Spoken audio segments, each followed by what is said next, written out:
नमस्कार शेतकरी मित्रांनो, बंधूंनो आणि भगिनींनो. जनसुरक्षा विधेयक महाराष्ट्रामध्ये आज चर्चेत आहे.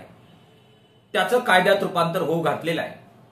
हा कायदा झाल्यानंतर या कायद्याचा शेतकरी आंदोलनावर आणि शेतकऱ्यांवर काय परिणाम होईल याची चर्चा करण्यासाठी हा व्हिडिओ बनवत आहे. महाराष्ट्रामध्ये देवेंद्र फडणवीस साहेबांचं सरकार हा कायदा आम्ही अर्बन नक्षल यांच्या बंदोबस्तासाठी आणलाय असं सांगतंय. मात्र ज्यावेळी आपण ह्या कायद्याचं प्रारूप पाहू, त्याचा ड्राफ्ट पाहू, त्यातल्या तरतुदी पाहू, तेव्हा असं आपल्या लक्षात येतं की या सबंध कायद्यामध्ये नक्षलवाद किंवा अर्बन नक्षल याचा साधा नामोल्लेख सुद्धा करण्यात आलेला नाही. देवेंद्र फडणवीस साहेब असं सांगतायत की जे भारताच्या संविधानाला मानणार नाही अशा लोकांचा बंदोबस्त करण्यासाठी आम्ही हा कायदा आणतोय. मात्र कायद्याच्या तरतुदी आपण पाहिल्या तर त्यात संविधानाला विरोध करणाऱ्या शक्तींचा बंदोबस्त करण्यासाठी कायदा असं कुठेही म्हटलेलं नाही. मग हा कायदा कोणासाठी आणला जातोय? शेतकरी चळवळीवर, शेतकरी आंदोलनावर आणि शेतकऱ्यांवर याचा काय परिणाम होणार आहे हे आपल्याला जाणून घेण्याची नक्कीच आवश्यकता निर्माण होते. कायद्यामध्ये म्हटलेलं आहे की नक्षलवाद हा शब्द नाही, संविधान विरोधाला बंदोबस्त हा शब्द नाही.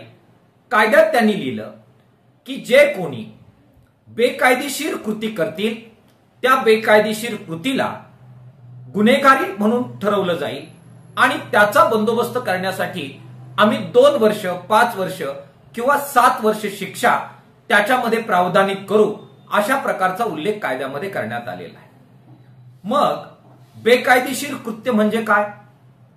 सार्वजनिक सुव्यवस्थेला जे कोणी धोका निर्माण करतील किंवा सार्वजनिक सुव्यवस्थेमध्ये जे कोणी बाधा निर्माण करतील ते म्हणजे बेकायदेशीर कृत्य, अशा प्रकारची व्याख्या त्या कायद्यामध्ये करण्यात आलेली आहे. मग बेकायदेशीर कृत्यामध्ये काय काय येऊ शकतं? बेकायदेशीर कृत्यामध्ये एखादी पोस्ट टाकणं, एखादं भाषण करणं, सरकारच्या निर्णयाची त्याच्यावर टीका करून त्याची समीक्षा करणं, एखादं व्यंगचित्र काढणं, कविता करणं, एखादी कथा लिहिणं, कोणत्याही प्रकारची कृती तुम्ही कराल ज्याच्यामधून सरकारला जर वाटलं की त्या कृतीमुळे सार्वजनिक सुव्यवस्थेमध्ये बाधा निर्माण होते, तर सरकारला वाटलं तर ते अशा कृतीला बेकायदेशीर कृती आहे का हे एका समितीकडे पाठवतील, तपासून घेतील आणि त्याला बेकायदेशीर कृती जाहीर करतील. एकदा तुमची एखादी पोस्ट, एखादं भाषण, एखादा मोर्चा, एखादा संप, एखादं आंदोलन, एखादं आव्हान हे सरकारने बेकायदेशीर कृत्य आहे असं त्यांना वाटल्यामुळे तसं जर घोषित केलं तर अशा कृती करणाऱ्या व्यक्ती आणि संघटनांवर कारवाई करण्याचा अधिकार या कायद्याने हा सरकारला प्राप्त होईल. त्याच्या अंतर्गत अशा प्रकारच्या संघटनेत काम करणाऱ्या व्यक्तीला ते अटक करू शकतील. या अटकेच्या बाबत कोणत्याही प्रकारचा जामीन त्या व्यक्तीला मिळणार नाही. त्याला जामीन मिळवायचा असेल किंवा त्याला या कृतीच्या बद्दल काही ऑब्जेक्शन्स घ्यायचं असेल तर तुमचे जे काही स्थानिक न्यायालय आहे त्याच्यामध्ये तुम्हाला जाता येणार नाही. तुम्हाला सरळ सर्वोच्च न्यायालयापर्यंत जावं लागेल आणि तिथे तुम्हाला पाहिजे तर न्याय मागता येईल.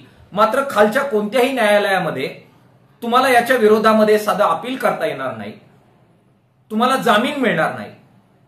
आणि सरकारचे जे अधिकारी आहेत, पोलीस आहेत, प्रशासन आहे, यांना जे काम सरकारने नेमून दिलेलं आहे ते करण्यामध्ये जरी तुम्ही अडथळा काही निर्माण केला तर ती कृती सुद्धा बेकायदेशीर कृत्य धरलं जाईल, त्याला गुन्हेगारी कृत्य म्हणून मान्यता दिली जाईल. हा जो गुन्हा आहे हा साधा साधा गुन्हा असणार नाही, तर नक्षलवादी ज्या प्रकारचे गुन्हे करतात किंवा त्यांना ज्या प्रकारचा गुन्हेगार मानलं जातं त्या प्रकारचा हा गुन्हा आहे. सरकारी कामात एक प्रकारे अडथळा आणणं, सरकारी अधिकाऱ्यांना विरोध करणं, एखादी पोस्ट, एखादा लेख, एखादं वक्तव्य, एखादं भाषण, एखादं आंदोलन, एखादा संप ज्याच्यामुळे सरकारला जर वाटलं की सार्वजनिक सुव्यवस्थेमध्ये बाधा येते तर असं कृत्य हे सरळ नक्षलवादी कृत्य या प्रकारचं कृत्य धरून त्याला 2 वर्ष, 5 वर्ष किंवा 6 वर्षापर्यंतची शिक्षा होऊ शकेल. जामीन सुद्धा तुम्हाला मिळणार नाही. शेतकरी आंदोलनावर याचा काय परिणाम होईल? उद्या कर्जमाफीच्या आंदोलनामध्ये एखाद्या संघटनेनं भूमिका घेतली आणि सरकारने कर्जमाफी करावी, ते जर कर्जमाफी करणार नसतील तर आम्ही बहिष्कार टाकतो आणि बहिष्कार टाकून आम्ही कोणत्याही प्रकारचं कर्ज हे बँकेला भरणार नाही, अशा प्रकारची तुम्ही जर भूमिका घेतली तर सरकारी कामात हा अडथळा आहे, सरकारच्या निर्णयाला हा विरोध आहे, ही बेकायदेशीर कृती आहे आणि त्यामुळे चौकशी करून बेकायदेशीर कृती जाहीर करून असं आव्हान ज्या नेत्यांनी ज्या संघटनेनं केलेलं आहे त्याला अटक करा, जामीन देऊ नका आणि जेलमध्ये टाका, अशा प्रकारे भूमिका जर सरकारने घेतली तर जनसुरक्षा कायद्याच्या अंतर्गत असं करण्याचा अधिकार सरकारला मिळेल. वीज बिलाच्या संदर्भामध्ये तुम्ही आंदोलन केलं आणि म्हणाले की आम्ही वीज बिल भरणार नाही, तर अशा प्रकारची कृती सुद्धा बेकायदेशीर कृती ठरू शकेल. उद्या सरकारने काही कायदा आणला, काही धोरण आणलं आणि शेतकऱ्यांना त्याला विरोध करायचा असेल, त्या संदर्भात एखाद्या संघटनेनं काही पोस्ट टाकली, काही भूमिका घेतली, काही भाषण केलं, तर ही कृती सुद्धा सरकार ही बेकायदेशीर कृती आहे असं जाहीर करू शकेल. थोडक्यामध्ये कोणत्याही प्रकारचं आंदोलन तुम्हाला करता येणार नाही. महाराष्ट्रामध्ये आज कोणती आंदोलनं सुरू आहेत? महाराष्ट्रात शक्तीपीठचं आंदोलन सुरू आहे. कुणीही मागणी केली नव्हती शक्तीपीठ महामार्गाची, कोणत्याही शेतकऱ्याने नागरिकांनी मागणी केलेली नव्हती. ही मागणी कोणाची आहे? ही मागणी आहे अदानी अंबानी कॉर्पोरेट सेक्शनची मागणी आहे. त्यांच्या मागणीसाठी, त्यांच्या सुविधेसाठी शेतकऱ्यांच्या जमिनी काढून घेतल्या जात आहेत. शेतकरी लढतायत, किसान सभा लढते, वेगवेगळ्या इतर शेतकरी संघटना आणि नेते लढतायत आणि विरोध करतायत की आम्ही जमिनी देणार नाही. पण जनसुरक्षा कायदा आला तर अशा प्रकारचा विरोध तुम्हाला करता येणार नाही, कारण सरकारचे अधिकारी आले आणि त्यांना तुम्ही विरोध केला तर ती बेकायदेशीर कृती ठरेल आणि त्या अंतर्गत जनसुरक्षा विधेयकाच्या अंतर्गत 2 वर्ष, 5 वर्ष किंवा 7 वर्षाची शिक्षा त्या संघटनेच्या सभासदाला करता येईल. अशा प्रकारचा अधिकार सरकारला प्राप्त होईल. वाढवण बंदरचं आंदोलन सुरू आहे. आदिवासी गावाच्या गावं उद्ध्वस्त होत आहेत आणि म्हणून तिथले शेतकरी, तिथले आदिवासी या कायद्याला विरोध करतायत.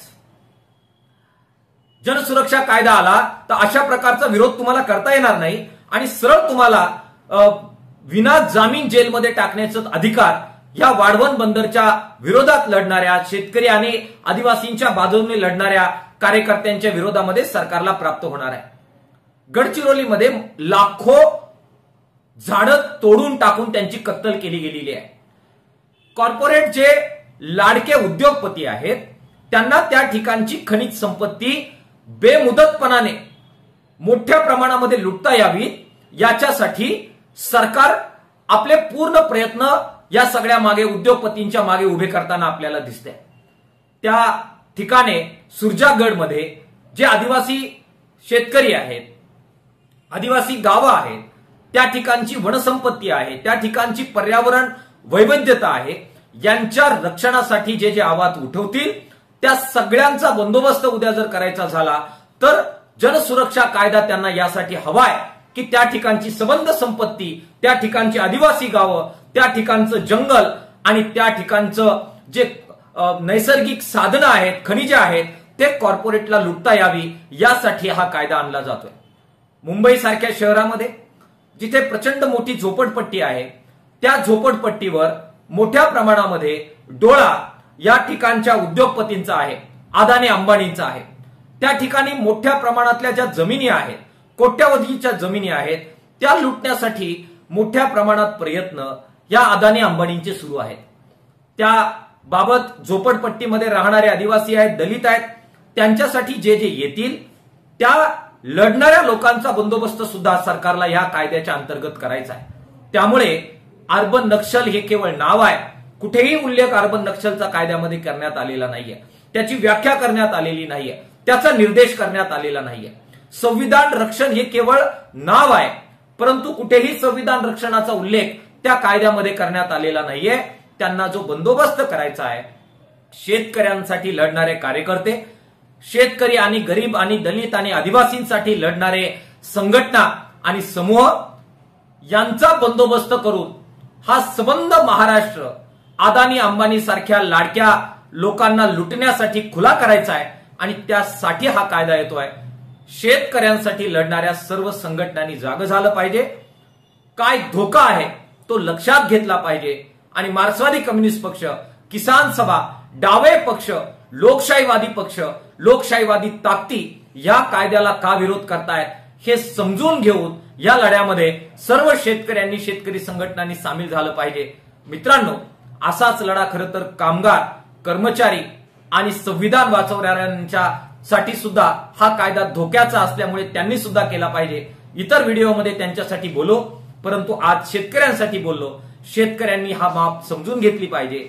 हा व्हिडिओ सर्वत्र पोहोचवला पाहिजे. हा मुद्दा सर्वत्र पोहोचवला पाहिजे आणि लोकशाही वाचवण्यासाठी, शेतकरी आंदोलन वाचवण्यासाठी, शेतकऱ्यांच्या संघटना वाचवण्यासाठी आणि शेतकऱ्यांचा आवाज हा घुमत राहिला पाहिजे. याच्यासाठी या जनसुरक्षा विधेयकाला आणि कायद्याला विरोध करण्याच्या लढाईमध्ये सामील झालं पाहिजे. शेतकऱ्यांनी सामील व्हावं, शेतमजुरांनी सामील व्हावं, अशा प्रकारचं आवाहन या व्हिडिओच्या माध्यमातून करतो. धन्यवाद. शेतकरी एकजूट जिंदाबाद.